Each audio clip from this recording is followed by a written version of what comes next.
Hey everybody, this is Perch, and as we enter into 2021, we've got some clear lessons in 2020 about how to be king of the internet. And if you're in the comics industry, being king of the internet is really important because, as we all know, likes translates to sales. Many of the comic publishers have moved to actually paying royalties based on the likes and the follower count.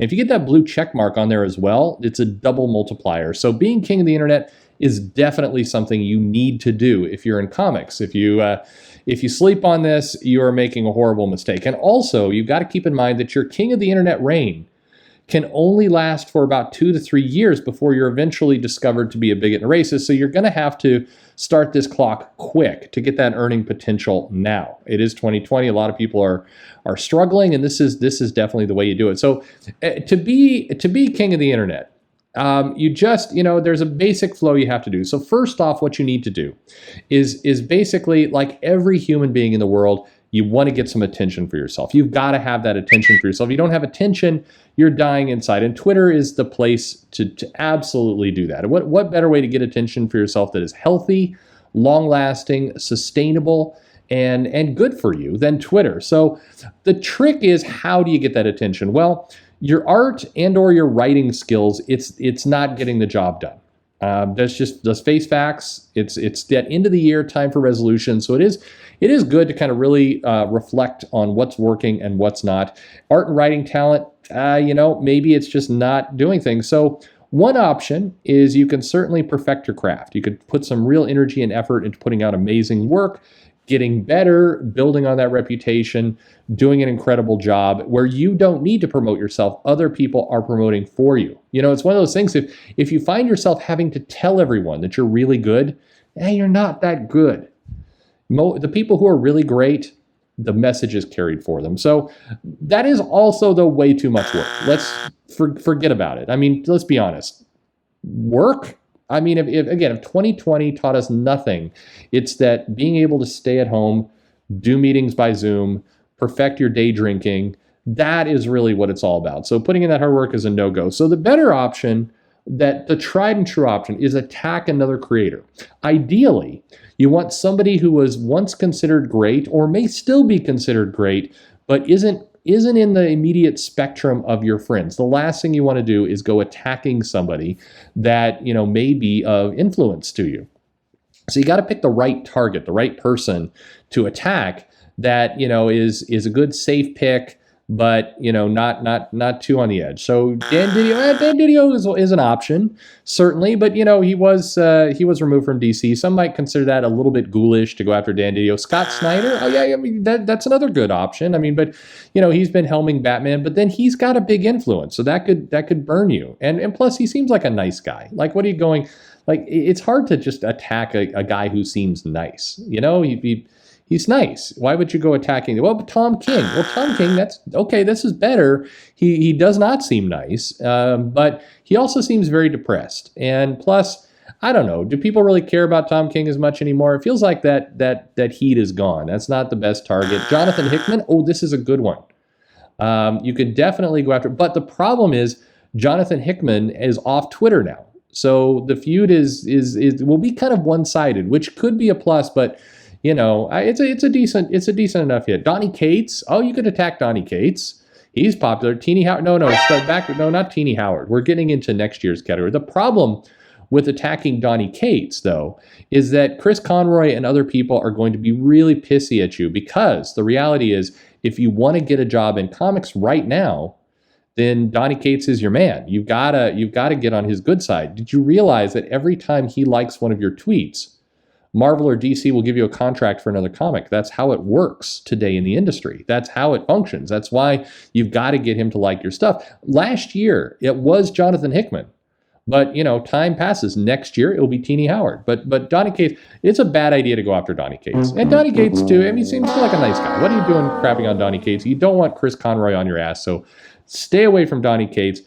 John Byrne. Okay, bingo. John Byrne is absolutely a perfect option. I mean, look at him. He's kind of old looking, and people know John Byrne, but a lot of the younger people don't know John Byrne. So, it's all good.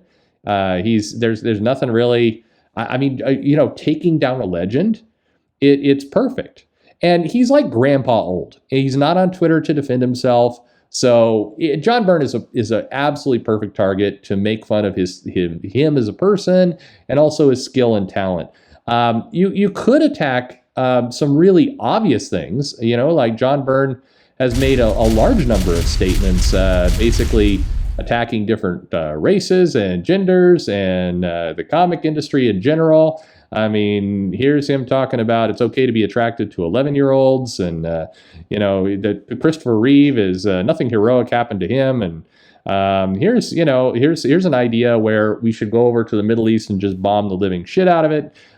We can talk about going back in time 15 years and punting out everybody in the comic industry, and of course, he has a habit of attacking other comic professionals. So this is a perfect target to go attack. Nobody is going to be upset with you. It's not as good an idea to go attack his work. I mean, that's a bold move. You can actually go and attack his skill and talent, which is definitely a hot take. You can call him old because he is old. You get it? Because he's old. So you can say his work is old and he is old, and then that where you go. You can bypass all this like ready-made quotes and material from John Byrne himself, but whatever you want to do.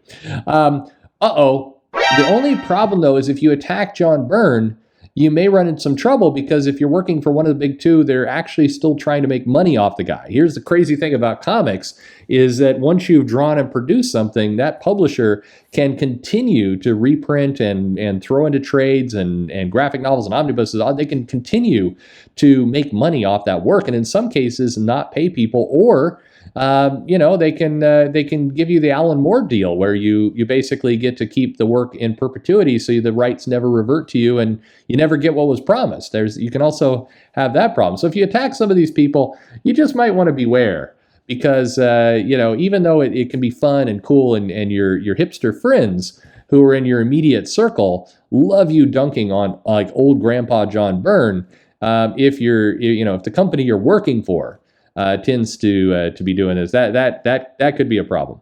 But all this, then again, it's Twitter. Who reads that stuff anyway? So why not go ahead and just tweet and just tweet away. In fact, here's old Glib who's been taking this. He's been taking my class here and really working on attacking John Byrne. He's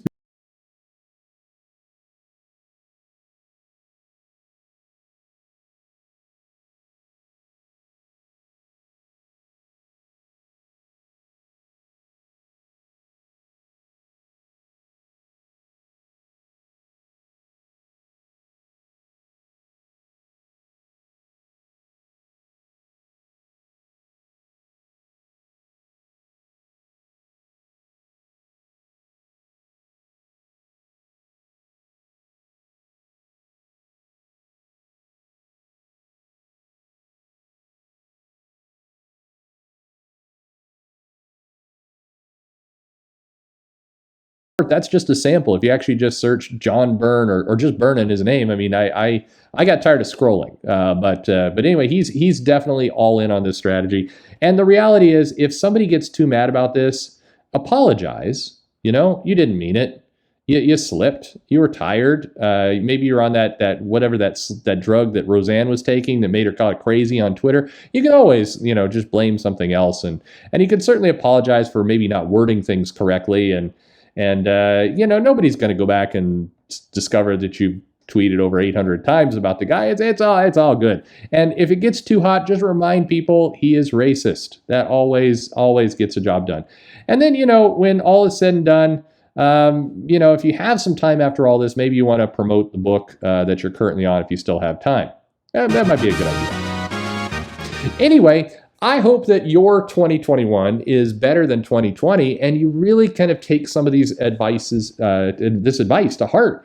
Because if you want to work in the comic industry, if you want to make that money, the only sane way to do it is through tweets. You're going to have to do tweets, and as we all know, positive tweets, they suck. Nobody really wants to read this stuff. They want negativity. They want hot takes. They want our icons being taken down. I mean, the reality is, we all in the comics industry, we stand on the shoulders of giants, but After a while, once you've got good footing, kick those giants out of the way because they're kind of hogging the limelight. That limelight should be absolutely put to one person, and that is you. That's absolutely the right approach. Hey, everybody, I hope you have a great next year. I hope you get to be king of the internet like you want to, and why not? It's what, frankly, we're all brave, strong people. It's what we deserve. Thanks for listening, everyone, and Happy New Year.